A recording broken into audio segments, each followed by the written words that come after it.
Fiscal policy refers to policies of Congress and the President when it comes to taxing as well as spending money.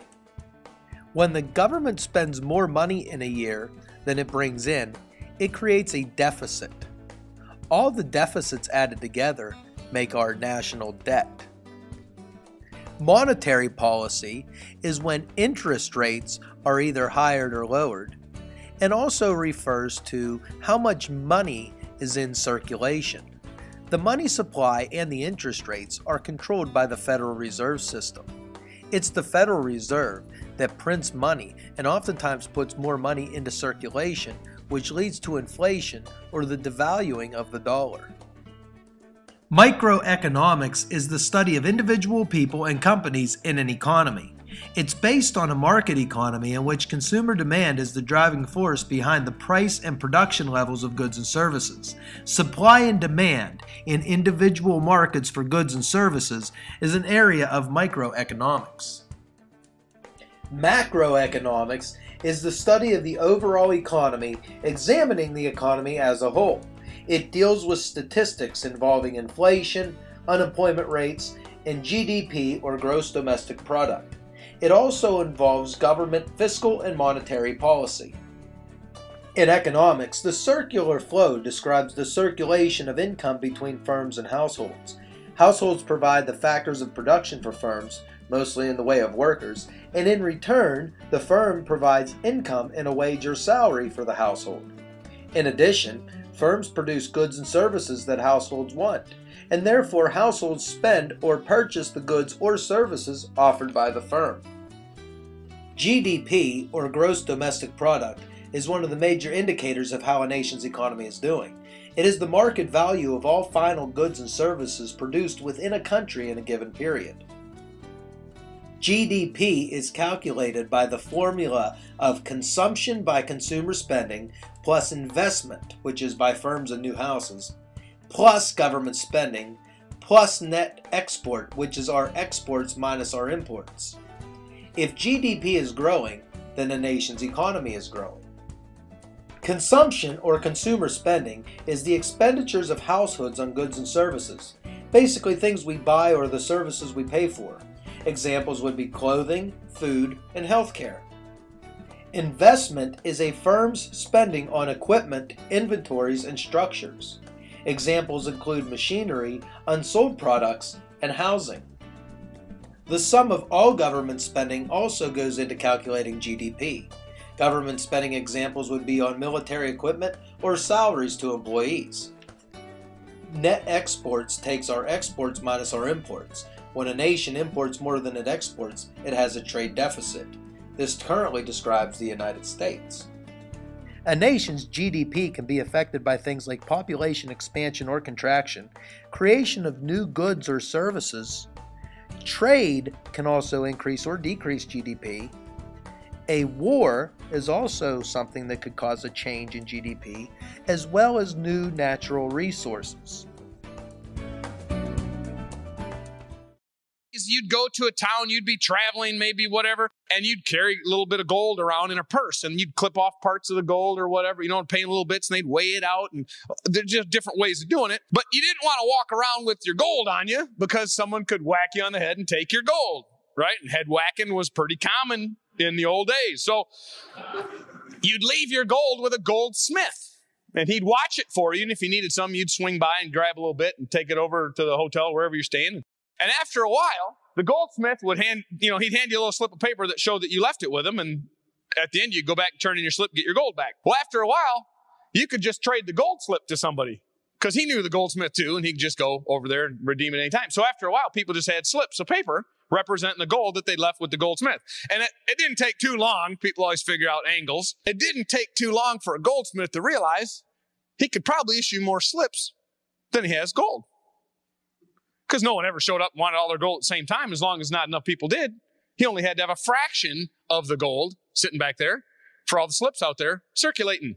They call that fractional reserve banking. It's what's done now legally all over the place. Well, then it wasn't very long. Genghis Khan was the first one that thought of it. He said, well, I got a big army. I kill people just like that. They're all scared of me. I'm just going to print up money, put a special stamp on it, give it some really cool color, and say it's money. And if anybody doesn't take it as money, I'll kill them. which was a very effective approach. And when Marco Polo made his famous journey into the Orient, he came back reporting out about this con. Then a guy named John Law ends up in France in 1715 to 1720, and he does the same thing. And they call this, it's a French word, fiat money system. Fiat means because we said so, because the government gave a fiat and said it's money. And John Law had this whole big thing going with it, and he became the wealthiest man in the world in a matter of years. And what happened was people went nuts. And then John Law got involved in this company with this land in the New World called Mississippi. And so people started buying shares with money that the French government said was money. It was only money because they said it was money. They didn't even have to threaten people to kill them. They just, okay, it's great, it's money. And it was so easy to get your hands on it. Could buy so much with it so quick. They didn't need the death threat that Genghis Khan had to do. Man, it's great, we can buy stuff. And John Law starts floating shares for this company of this Mississippi land over in the New World that no one had ever seen. And after a while, those shares of that company went up in value more and more and more and more. And you could buy a share on Tuesday for so many of this paper money, and on Wednesday you could sell it for twice as much. It was wonderful. No one was working anymore. They're all speculating in these shares and playing with this paper money, and it formed what was called a bubble. And then one day the bubble popped. All of a sudden the shares were worth nothing. There was so much of this paper money around, all of a sudden everybody was broke.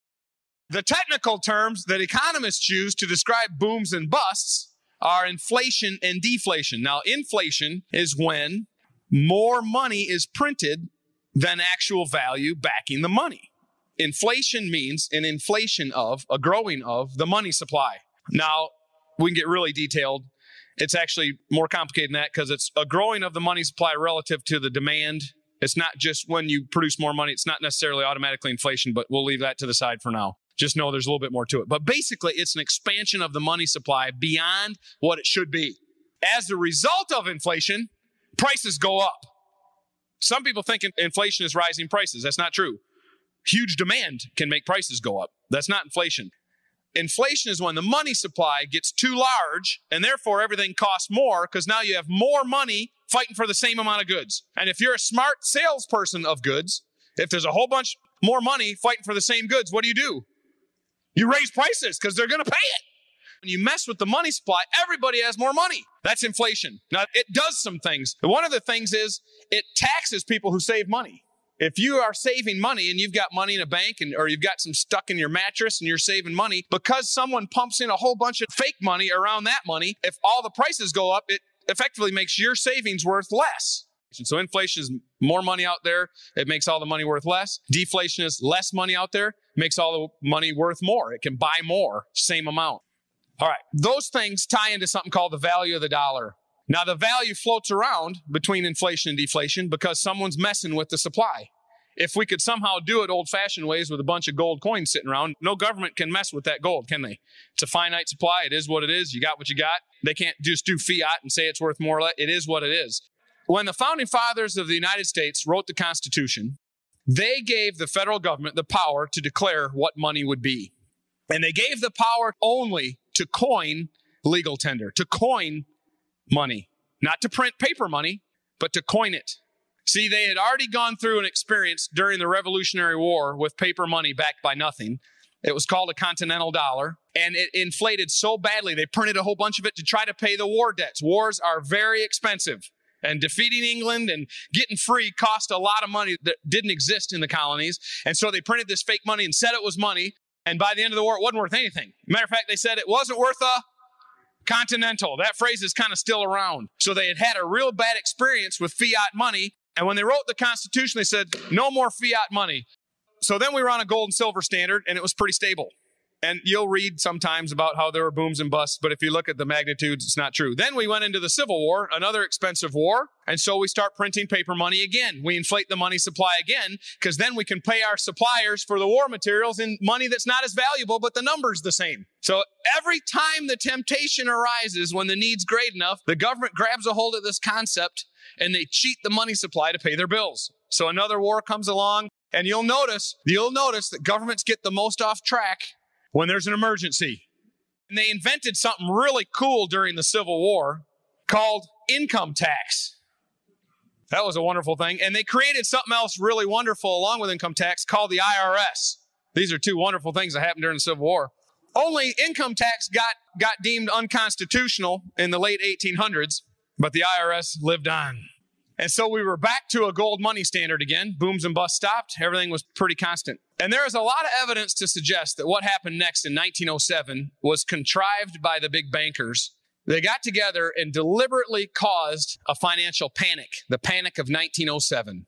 There are some economists that point to all kinds of evidence that the big banking interests were behind doing this to scare people into asking the government to do something. And the government did. In 1910, there was a secret meeting at a place called Jekyll Island, Georgia. This is getting to be kind of famous. You hear about this more and more now. And Senator Aldrich was assigned by the United States Senate to try to figure out how to do something about what had happened in 1907 when a few people rushed to the bank and they couldn't get their money out.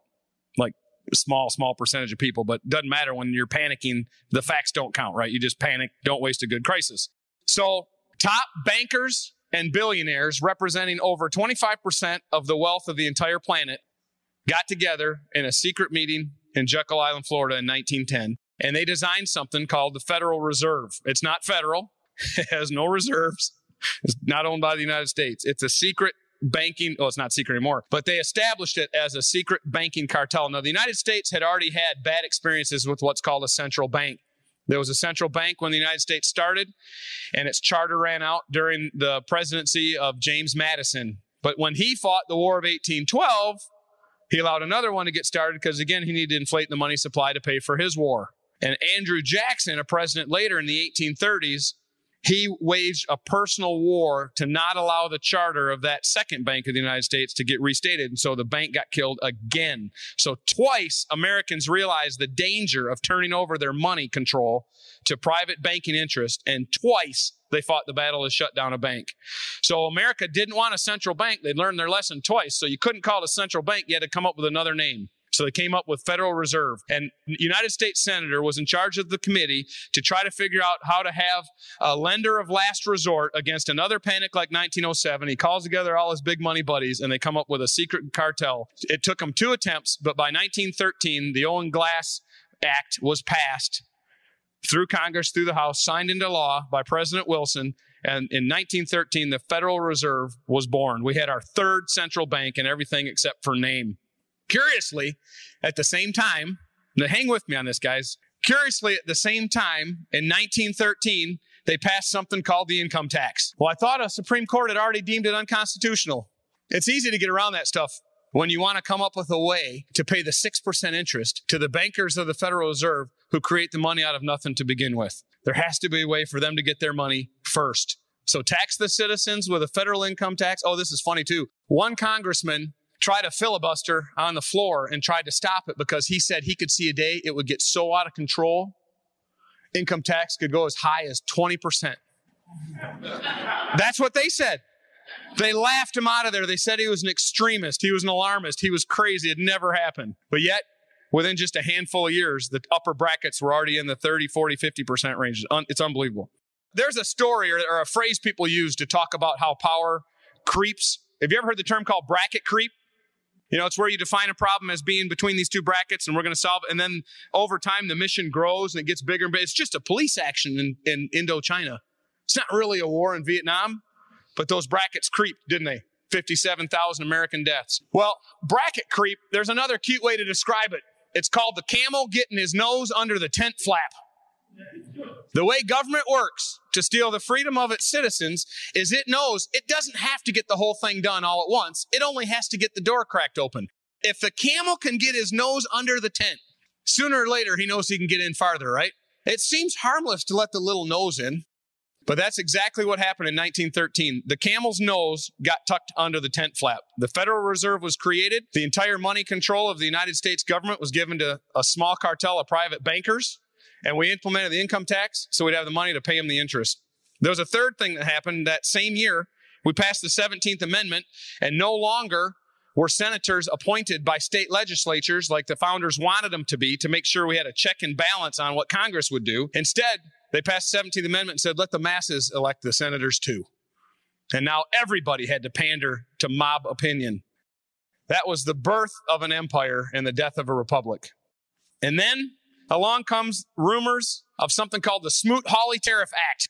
Just the rumors of putting up tariffs, over 1,000 economists signed a petition for the government not to pass this tariff act, and they debated about it for years. And just the talk of it spooked the stock market. In 1929, we had a crash. And a lot of people think, what happened in the Great Depression? Well, the stock market crashed. Everybody lost their money. The banks didn't have it for them, and people commit suicide. And then it was down like that for a long time. That's not what happened. Hardly anybody commit suicide. Yes, the Dow took a huge dip down, but 1 year later, it was back up to the same value it had been in October of 29. What happened was people got spooked by the tariff. Real business people who understood what it was going to do to their business got spooked by the tariff, and they started disinvesting, pulling money out. The market crashes, and then don't waste a good crisis. Here comes the government. Now we take the camel's nose and we pull his whole head into the tent. Because the 30s, if 1913 was the year the empire was born and the republic died, the 30s is when he got off breast milk and started eating real food, this empire. The Smoot-Hawley Tariff Act went into law in 1932, which deepened the recession into a depression. All the countries of the world fought back by passing their own tariffs, and we were in a commercial war with all the other countries of the world, pretty much. So the government decided to fix this, the mess they'd created, and they passed the 1934 Wagner Act, which created unions and gave them tons of power. Now, we needed collective bargaining at the time, but again, it's another camel's nose under the tent flap, grew into a monster. We also created Fannie Mae, the Federal National Mortgage Association, which put the United States government in the lending business to people to get homes. We also created in 1934 the Gold Reserve Act, which said that no longer could Americans turn. Remember the goldsmiths? When you give your gold to the goldsmith, he'd give you a slip of paper and you'd come back and turn it in, he'd give you gold. Now the goldsmith said, get out of here, don't come back anymore. You just keep the paper slips I gave you, it's enough. No American citizen could turn in his paper slips anymore for gold. As a matter of fact, gold became illegal to own in the United States of America until the mid-70s. So we're off the gold standard. Now that money is not really money. It's only money because the government said it is. That was another great thing happened in 34. And then 35, the government continues to fix the problem it created by creating Social Security, the world's biggest Ponzi scheme. You know, Ponzi in 1919, a guy named Ponzi came up with this idea that he would get some money from you and promise you a 10% return. And if he could get enough money from enough people and promise a 10% return, he could take the money he got from you and give 10% of it back to him. Say, see, it's working great, man. I'm a great investor. And what do you think you'd do as soon as you made your 10%, like he said? You double down. Man, let me give you twice as much. It's working good. They take that and give that back to you. And as long as a new guy came along, feeding the back end of the pipe, he had stuff to go out the front end. And then he skimmed a bunch off for himself. It worked great. Well, they finally put him in prison. But it was such a good idea. Government noticed how good that worked and decided to make it mandatory. Ponzi ended up in jail. They ought to take him back out of there. They should have put him in charge of the Social Security program. I mean, it worked so good, the government decided to do it. They never did have it funded. It never was insurance. It was always a pipeline Ponzi scheme from the beginning. The first woman to ever receive a check in Social Security, she paid in $22.25 total. She lived to be 80 years old and took over $20,000 out in Social Security receipts. The first people in a Ponzi scheme always get treated the best. The last ones always get stuck holding the bag. You and I are almost the last ones. We're holding the bag, brother. The younger ones in here, it's going to happen on your watch. They're even worse than Ponzi because they make people do it. At least Ponzi just took volunteers. All right, so Social Security. 1935, Unemployment Act. Here come the unemployment benefits. 1935, Federal Deposit Insurance Corporation will insure those deposits, no problem. Of course, they don't have any money in a fund to protect it. If they ever need to insure your funds, guess what they do? Create new money out of thin air, which does what? Causes inflation, which makes the money worth less anyway. World War II comes along now. What do you got to do in a war? It's expensive. Inflate like crazy, spend like crazy, right? And so now we've defeated the war in Europe. It's mostly over. It's almost time to be done with Japan. It's 1944. All the central bankers of the world get together at a meeting called Bretton Woods. This is a very important meeting because the Bretton Woods Agreement said this. It said that no longer, well, first thing it did was it created the International Monetary Fund. It created the World Bank. Not only did the United States kill off 2 banks and then get a third one secretly, but now it's a good enough idea, let's get one for the world. And then the United States currency became the reserve currency of the world. Now everything was done in, all international commerce was done in US dollars. Now what that did was it gave a place for trillions of our extra dollars that normally would have caused inflation and made your prices rise. It was a free buffer. We got away with murder because we could send trillions of dollars around the globe and it didn't hurt your buying power that much. And that lasted for 60 or 70 years that way. So the Bretton Woods Agreement in 44 created those things, made the United States currency the reserve currency of the world. Now, it was still redeemable in gold, not to American citizens, whom it was a felony to own it, but to foreign central banks. They could come in and redeem their U.S. dollars in gold. Foreign banks. All right, let's keep going. 3 things came next. Have you ever heard of the Guns and Butter program of the U.S. government? The Guns and Butter program was 3 things: the Kennedy space race, the Johnson Great Society, and the Vietnam War. Now, these things cost money, right? So they cost money. What do you think happens now to the camel's head? Now we got the whole camel in the tent. The smelly, flea-bitten dude, he's in there. He's all the way in now. So what do you do to pay for this? Inflate the money supply. Man, it's free. Just turn on the printing press. Off we go with money supply. And we start creating the Great Society. Here comes Medicare and Medicaid. Man, let's add on to this. More expensive than Social Security. And that Fannie Mae mortgage thing was so good. Let's create another one, Freddie Mac. Nixon, now because of the Vietnam War and all the things that were happening now, we're sent back into another recession. Nixon wants to get reelected. So what's he do? He pumps the economy full of more money so it'll feel good to the voters so he can get reelected. And we go into this massive situation with who? The Arabian oil producing nations who are selling us their oil and watching us devalue our dollar as we inflate the heck out of it. And they say, wait a minute, you keep paying us in this money and you're sucking the value out of this money. And besides that, and they were mad at us because we helped Israel with the Yom Kippur War too. And they said, well, we're just not going to sell America any more oil. We're just not going to do it. So because of that, now we still got oil because they'd sell it to Germany, who'd sell it to us. And, people would get it from them and then sell it to us. Just new middlemen popped up. Price went through the roof. Now prices are going high. What do the voters do? You whine to the government to do something. So what the government do? They put price controls in place. They make it illegal if you're a seller of something to raise the price, which means if you're a producer of something and you can't charge more for it, you stop producing it, the shelves go empty, gas lines start to line up, there's no food on the shelves. You talk to people that were of age in the 70s, it's exactly what happened. Then Nixon says, well, this is working so great, government fixing this whole mess. Let's put tariffs back in place. Puts 10% tariff out there, starts a trade war again around the world. Then in 1974, ERISA, E-R-I-S-A, the Employment Retirement Income Security Act, created the 401k plan. You know what those are? You remember those? What that did was that took the little guy and put him in the stock market. So not only did the big bankers get control of the American creation of money, now they're going to get the savings coming back in their direction too. And the little guy got in there and got slaughtered. We had a little reprieve in 1979 when a guy named Paul Volcker took over the Federal Reserve.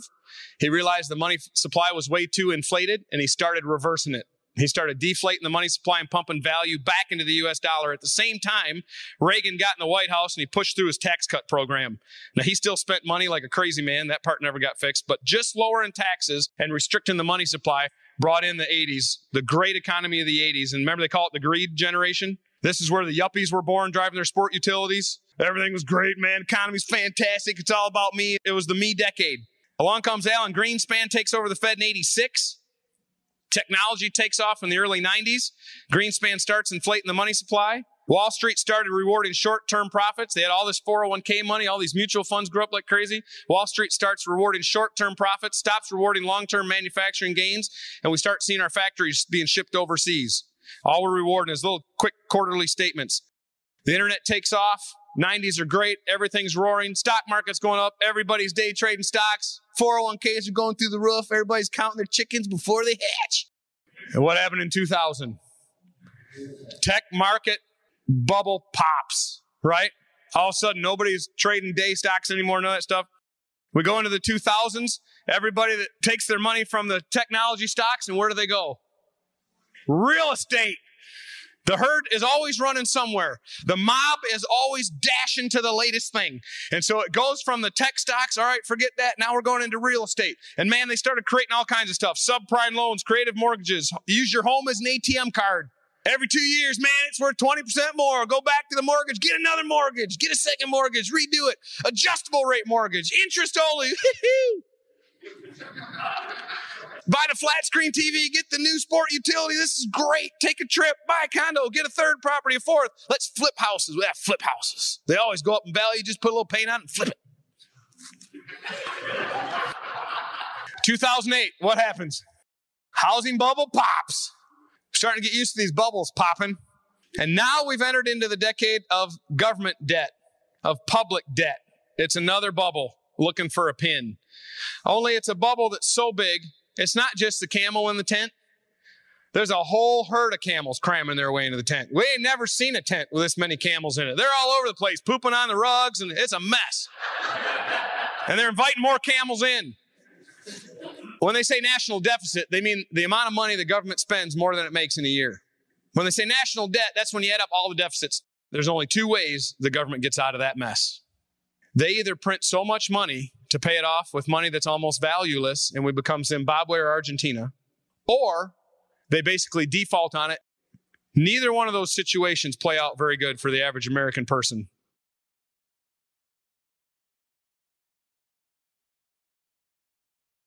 You know how it really works? They basically sell a bond. The United States says, we need some money, and we'll print up a bond, and then they'll hand it to the Federal Reserve, who will write them a check out of an account that doesn't exist. And then the United States government will put that check on electronic deposit, and the money exists, and the Federal Reserve holds the bond. And every time the Federal Reserve buys bonds from the U.S. government, money flows out, therefore increasing the money supply, causing inflation, and lowering interest rates. The terrorist attacks on September 11, 2001 changed America's foreign policy, domestic policy, and economics.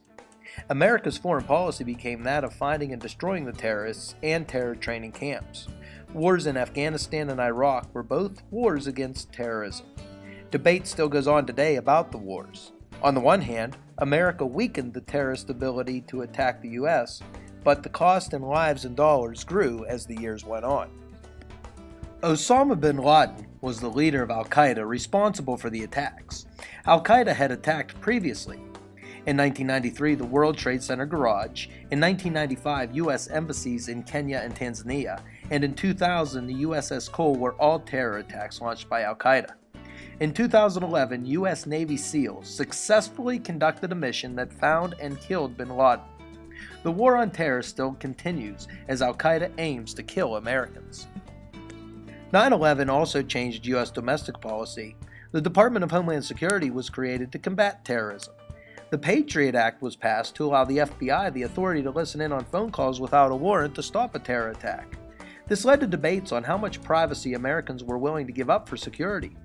More recently, it was learned that the NSA, or National Security Agency, was looking at emails and listening in on phone calls without warrants in order to maintain security.